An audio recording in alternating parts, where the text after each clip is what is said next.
Hello everyone and welcome back to the channel. I'm OP, and in today's episode we'll be going over some of the best highlights from today's LCK 2024 Spring Split matchup. Without further ado, let's dive straight into the action. See every day.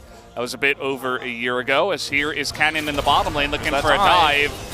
Can this work out? There's full sums available. Deft is going to flash and get knocked up anyway, but the damage is getting into Pays, and the dive, it fails entirely, as First Blood will go over to Beryl. And this is one of the reasons right here that we talk about a lot, but you very rarely see.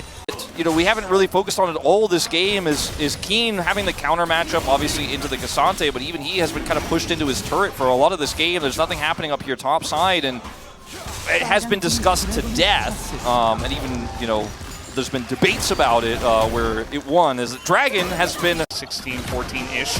And as you mentioned, this top lane isn't looking any better for Keen, as he is going to throw out the needles here, but he's taking so much damage. Canyon coming on in, giving them a chance, but guess who's here? It's Pilsik, and Perfect is unkillable. The knockup comes in, and the flash stun is good enough, and Canyon does have his flash, doesn't even bother, as he is just going to accept his fate, and the jungle gap continues to widen. It's Pilsik, he's looking for more. He's got a couple of ults to go in. That's the stun, and Pilsik will pick up another. Oh!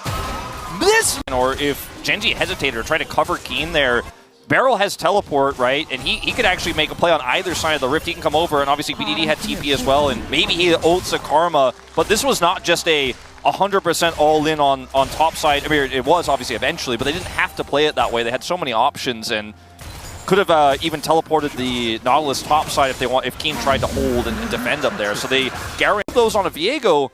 They got 9 plates, they got 2 turrets, and they got pretty much all the Void buffs. They are going to get a Rift Herald on top of it, just to throw in. Like, I think we've learned that much so far. Well, that was interesting, but Deft is here, and I think that's enough damage as Keen, very life-stealable himself, as Perfect trying to put an end to this Gwen.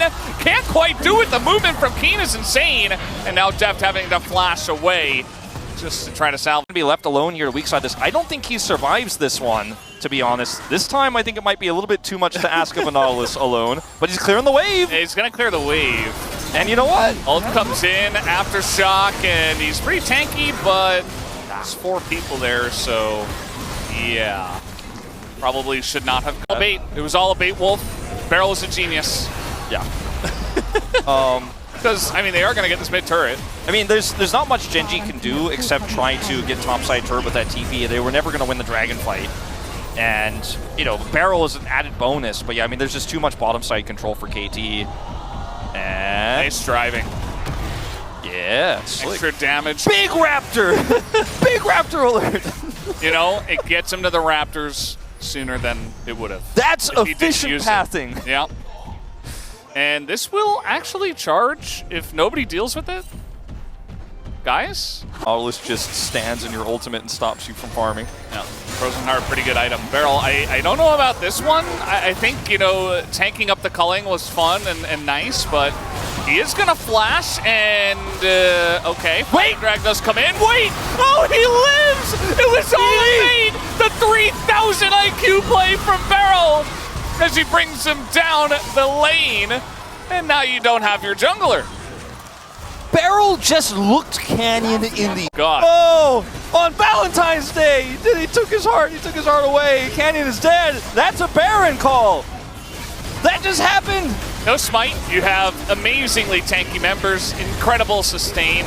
Beryl can just sit in the front, has some MR against the, by the way, double AP. They are looking to peel off of this one a little bit as the hook does come in, and Beryl says, no, we're going for it. There's the sweep, and that is going to be a kill already on the Toby. Keen getting super low, and the resets are coming in, and Gen.G are not long for this world. Pays getting run down by the Cassante, and he will get reset as well. That's going to be a bunch going the way of Pilsik, and pretty much an ace going into the hands of KT. Looks like we got an upset on our hands tonight, Valdez.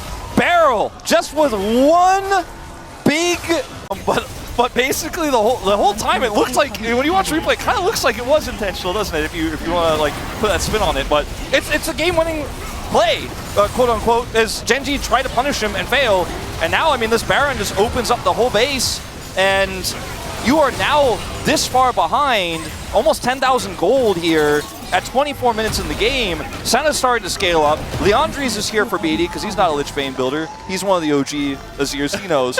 And Hey, it's enough. Got Azir Senna, you're outranging the entire comp. There's no real angle for Gen.G to engage.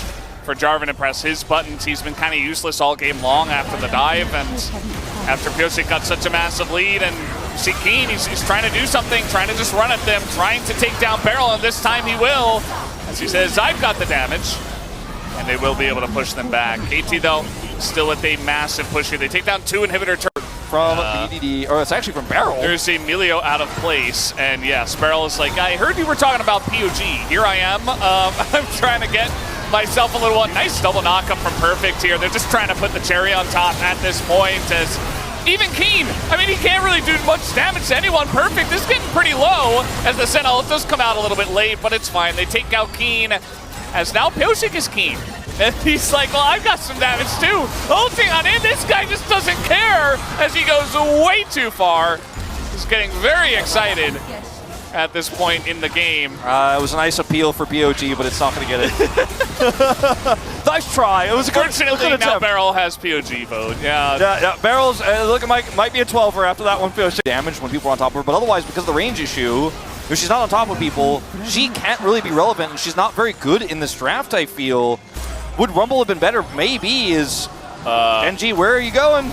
Okay, they're trying to trap him here. Perfect. He's actually invulnerable, as they're going to scoop him, and there goes Chovy. No more Karma. Beryl, he's got a Karma on his team now, and he's going to get a nice little shield. And that might just be enough, as over the top goes Pyosik, as he's looking for 8 kills in this one. They will just press all their buttons, smack them with their wallets, and put an end to this game. KT Rolster, 2-0 upset tonight. They're changing the meaning of the E word, Valdez.